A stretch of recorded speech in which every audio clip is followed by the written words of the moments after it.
Let's have a nice cup of TRE in the afternoon with Hannah Murray.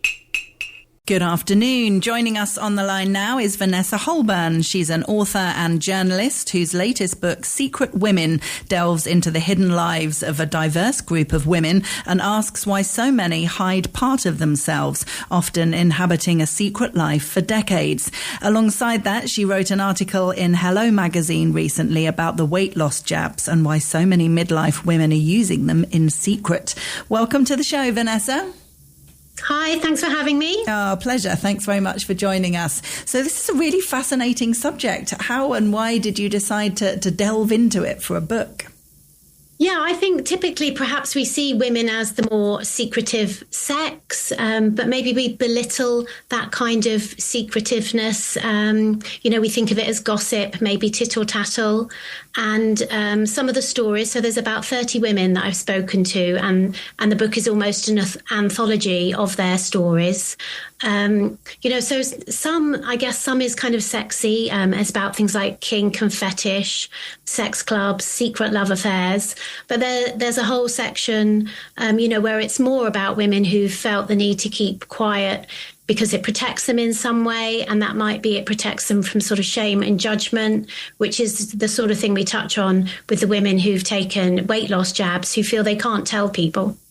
Yeah, it's a fascinating one, isn't it? Because there are different reasons, as you say, why people keep secrets. Some of it is because, it's a bit of fun, as you say, to do with sex and maybe something they're embarrassed about or don't want to share. And others, it's to do with deep shame, to do with abuse or things that women should not feel shameful about at all when it's not their fault. But there is a lot of shame and guilt that women can feel having gone through things that aren't their fault whatsoever. Yeah.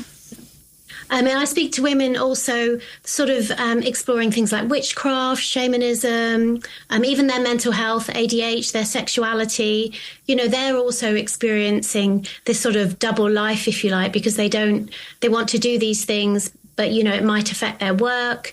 And it will affect perhaps how people see them, particularly someone who's neurodiverse might not want to share that, because perhaps it puts potential employers off, that they might think it's a bigger problem than it is. They might wonder what else they'd need to supply for this person to come and work with them. So that's also another sort of interesting aspect of this need perhaps to keep your own identity secret. Yeah.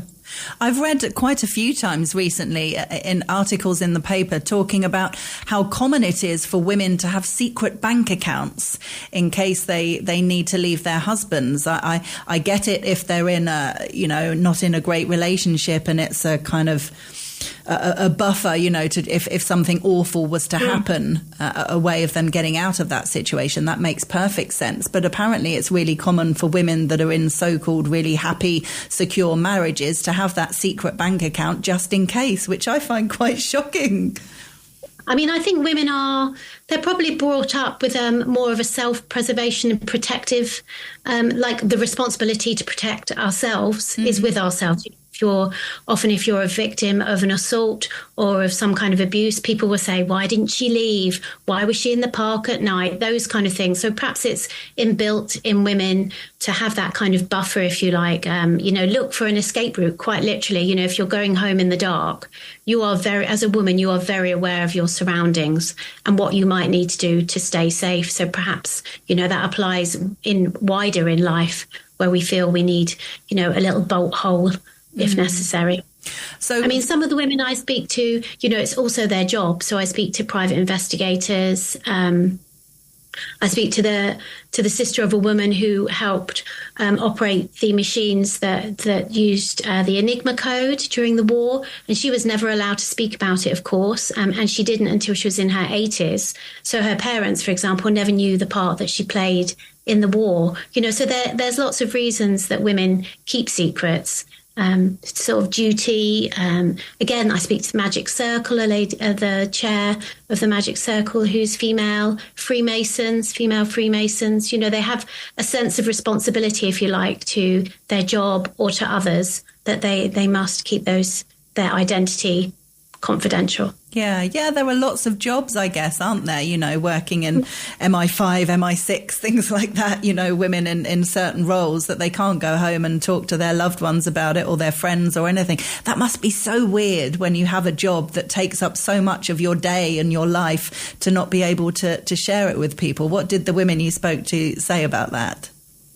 Yes, I mean, certainly. So a lot of the women who had sort of secrets, more personal secrets, do have perhaps one or two friends they might have told, particularly people who are having sort of secret affairs, extramarital affairs, you know, affairs that of the heart, if you like. Women who work perhaps in the adult content or professional mistress sort of environment are also keeping secrets for their clients. You know, they know the identity of their clients, so they keep perhaps their identity secret from a wider society, but will have, you know, a nurturing group of people who work in the same industry, for example. But yeah, they're keeping clients' identity secret too. Obviously, for someone like the private detectives, you know, it is a massive burden.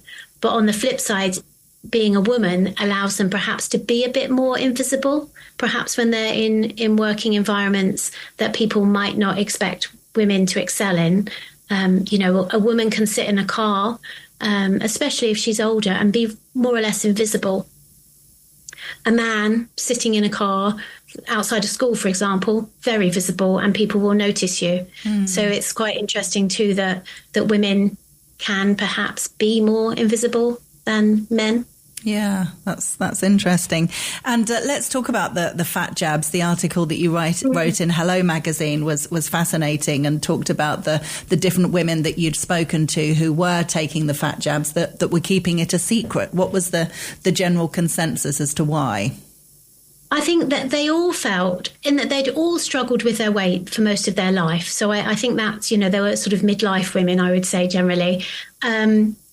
And so they'd always had that kind of shame and guilt. You know, it's your fault. You're eating too much. Very much diet industry, sort of bullying, I suppose, if you like. So they already carried that with them. And then obviously the weight loss drugs are amazing. They work. So I think they carry with them a residual guilt, and they felt that if they failed, you know, this would be awful because they can work. They didn't want to be judged on failing again with, you know, weight loss. There's a lot of scaremongering in the papers, I think, that, you know, there's side effects, terrible side effects. So in some cases, they don't want to worry the people that care for them, their elderly parents, for example. And certainly this idea that they're not doing it in the right way. The right way to lose weight is to move more and eat less, which, you know, categorically is not true. Everything's different for everyone. So, yeah, they didn't want to be judged for doing something that perhaps other people don't understand, other people don't have any sympathy with.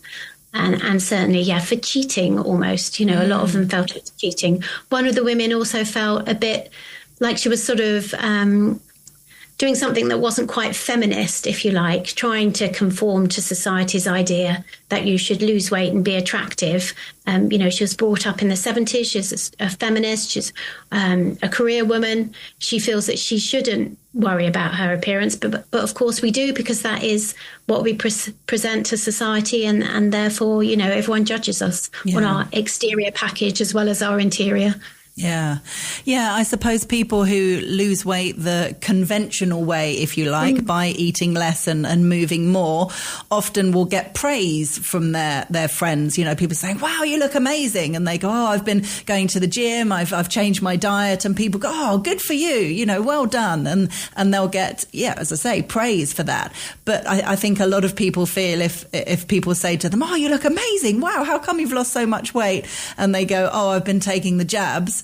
The reaction, I guess, in general isn't necessarily going to be as positive, because they probably feel there's not as much to be proud of because they haven't necessarily put the work in. Yeah, and I think that isn't helped really by maybe a lot of celebrities who even now, and I'm sure in the past, you know, they'll put out an exercise video or a diet plan, but they have also been having, you know, help medicinal help to lose that weight. Because, lots of people who are what society might deem overweight are not out there stuffing cream cakes in their mouths all day. It's not a simple in-out thing. You've got to talk about people's gender, people's lifestyles, people's illnesses. One of the ladies has a chronic illness. So she's not able to go out and do a lot of exercise. So, yeah, it is interesting that we're still... Yeah, people are still kind of, there's a resentment almost. And, one lady even mentioned perhaps because weight loss drugs are expensive, that means that some people can't access them. Is there a jealousy thing there as well? Yeah, I think women judge other women far too much with regards to what they look like. We'd all like to think that we don't, but I think generally in society we do, whether it's people we know or celebrities on television. We're so used to seeing every celebrity, actress, film star, pop star on TV looking a certain way. And we grow up believing that that is what beautiful looks like. And the reality is that most of us don't look anything like that and are much bigger than the women that we're used to seeing on television. And it's really easy to look at normal women and think that maybe they look a bit overweight compared to what we're seeing on television. And I'm not sure what we can do about that as society. Yes, I mean, I think that is part of a patriarchal society that teaches us all to hate women, if I'm honest. It would be lovely to step outside of that. And I think, a lot of us try all the time. And what we see online and in photographs is not real. I think quite often if we saw some of the celebrities who look fantastic in the pages of magazines or, as they're queuing up to get into an awards ceremony, I'm pretty sure they don't look like that when they pop to Tesco's. So other supermarkets are available. So I'm pretty sure we live in quite a fake world in some respects. Yeah. I want to hear about the Afghan rebels who you spoke to. That's one of the really interesting and obviously serious aspects of your book.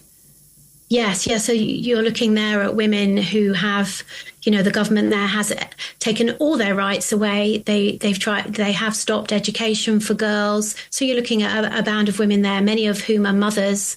They're very worried about the future for their daughters, not just for themselves. And they've continued to make a network, if you like, in secret to continue teaching females, so that they won't miss out on life.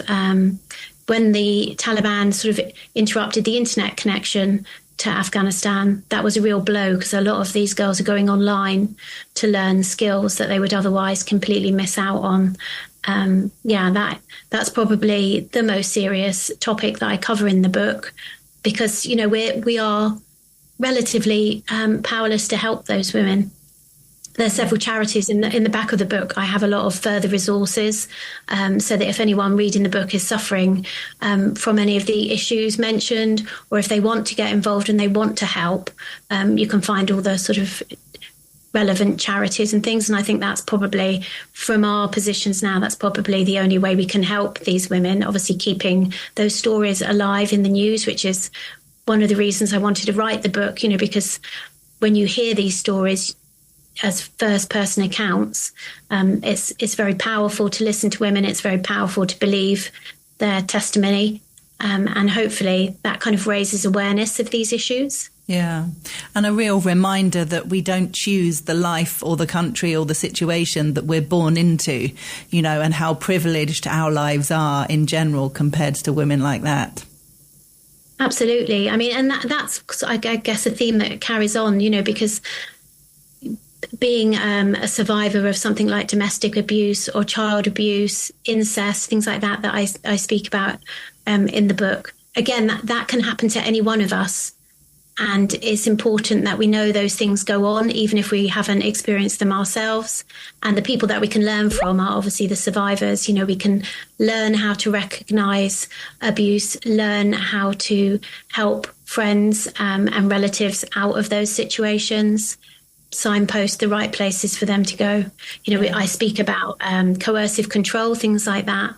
which again sort of very much been hidden. Silence can be, it can be a protection for women, but it also can be used as a weapon against them. And abuser will often insist and encourage that silence from their victims to do exactly that, to isolate them and prevent these people from getting away. Yeah.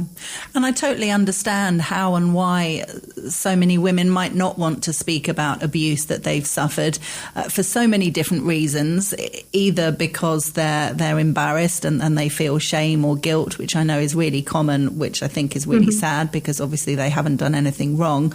But also I kind of get from the point of view that they don't want that to be their identity.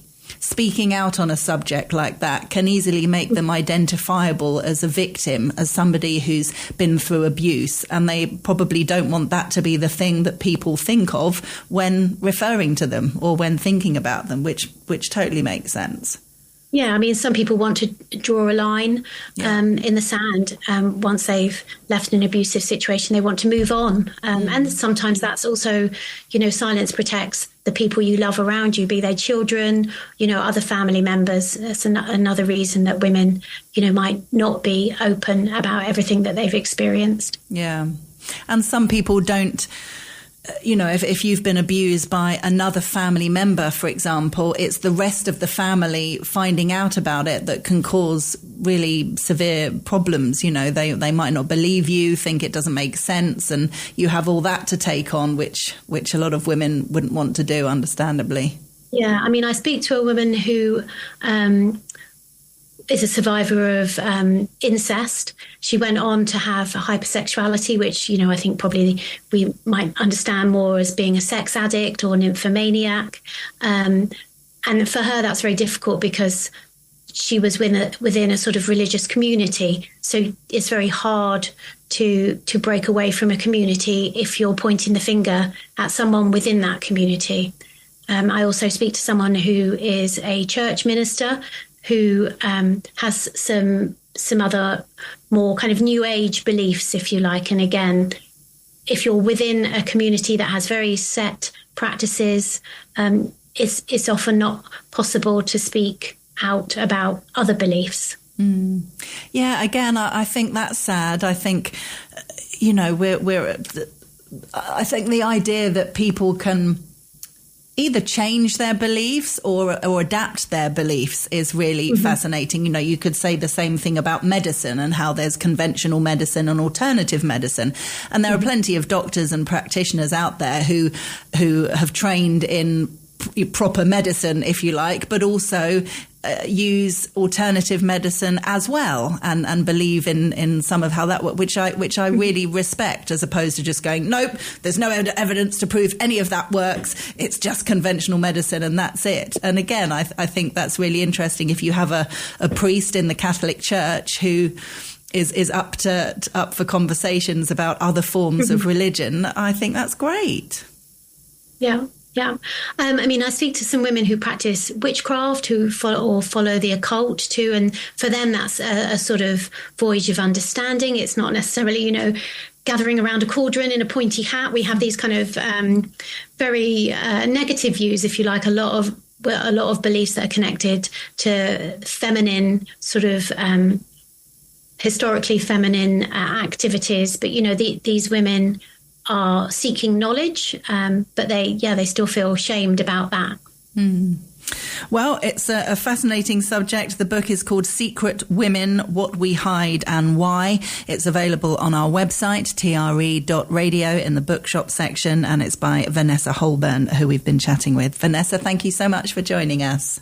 Thanks very much.